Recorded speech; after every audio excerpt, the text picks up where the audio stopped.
Olá! Vamos iniciar mais uma aula do curso Manual de Gestão do Médico de Alta Performance. A gente está quase finalizando o módulo 1, módulo de gestão de pessoas.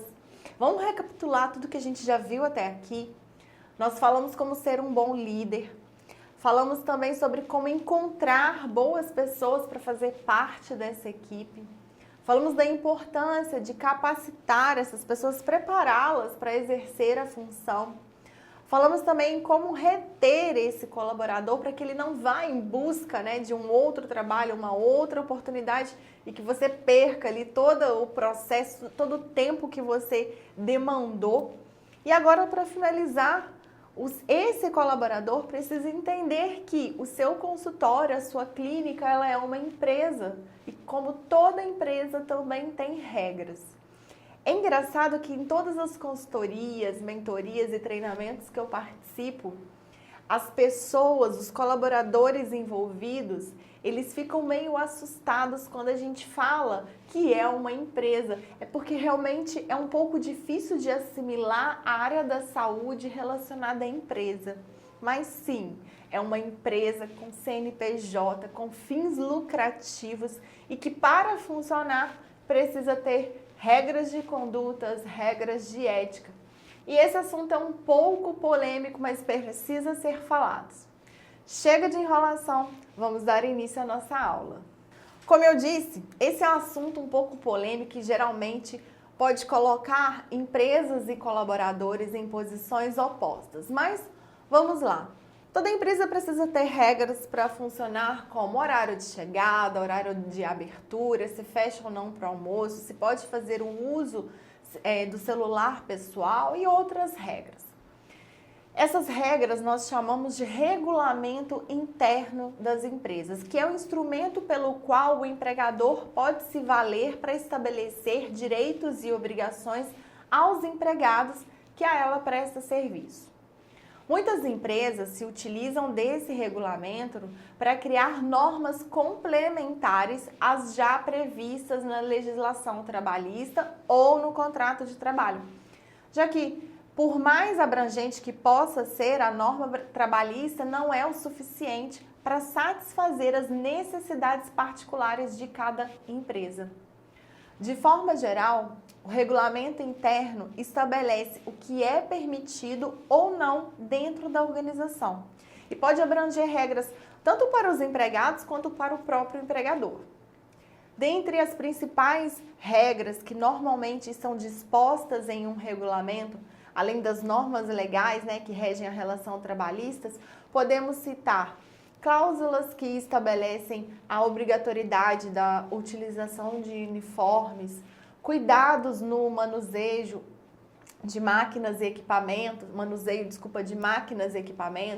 respeito aos superiores hierárquicos ou aos colegas de trabalho, regras sobre faltas, sobre atrasos, proibição do uso de celular pessoal, orientação para recebimento de visitas, respeito e cordialidade na representação da empresa, perante a sociedade, punições por divulgar informações sigilosas da empresa, ou dados de pacientes, por exemplo, e várias outras regras.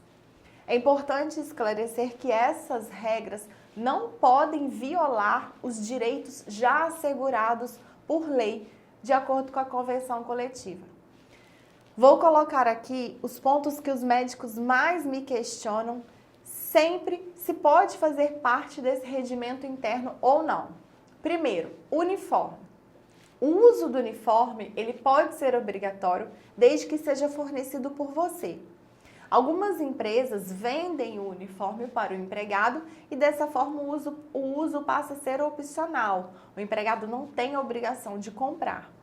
Por outro lado, quando não há o fornecimento de uniforme propriamente dito, pode ser exigido um determinado padrão de roupas. Algumas empresas criam esse padrão, fala-se em dress code, que é um conjunto de padronizações e regras que ditam quais tipos de roupas podem ser utilizados em ocasiões específicas. Apesar de não haver leis específicas para o dress code, sabe-se que é necessário prevalecer o bom senso.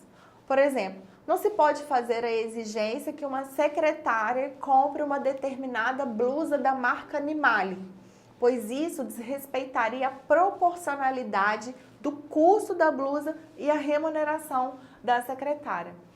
Uma definição de dress code mais adequada seria, por exemplo, uma calça ou saia abaixo do joelho, preta, uma blusa social de cor branca, né? É um bom exemplo. Mas se mesmo assim você fica, de certa forma, exposto aos riscos, né? Pois se esse colaborador provar que mesmo sendo roupas simples como essa que eu sugeri, foi necessário um investimento para ele ir trabalhar, você como empregador ficará sujeito às penalidades previstas por lei, de acordo com o entendimento de cada juiz. Então, ao meu ver, é muito mais seguro você investir no uniforme, pois isso teria outras consequências positivas, né? Além de evitar problemas com a justiça. É um investimento relativamente baixo, eu acho que vale a pena. Por óbvio, os uniformes definidos pelas empresas não podem expor os funcionários ao ridículo ou constrangê-los, como em caso de vestes decotadas, por exemplo. O segundo ponto que os médicos sempre me perguntam é com relação aos cabelos. Vários médicos falam assim comigo, eu gostaria que a minha secretária utilizasse um coque. A verdade é que você não pode proibir o uso do cabelo solto sem justificativa de norma de segurança do trabalho.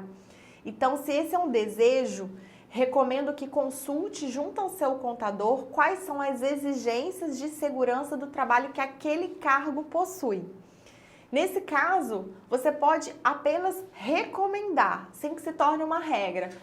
Fulano, eu gostaria fazer uma sugestão, eu acho que seria legal você trabalhar de cabelo solto, mas isso não pode fazer parte do regulamento interno. Terceiro ponto, maquiagem, calçados e acessórios. Pode ser exigido desde que fornecido. No caso da maquiagem, por exemplo, pode ser uma ajuda de custo para a compra dos produtos ou o fornecimento dos próprios produtos. O que pode ser feito nesses casos, assim como no caso do cabelo, é apenas uma orientação. Gostaria que fosse utilizado o calçado fechado, né, por exemplo, mas não pode constar no regimento como uma regra. E emitindo aqui a minha opinião, se vale a pena ou não fornecer tudo isso para as secretárias.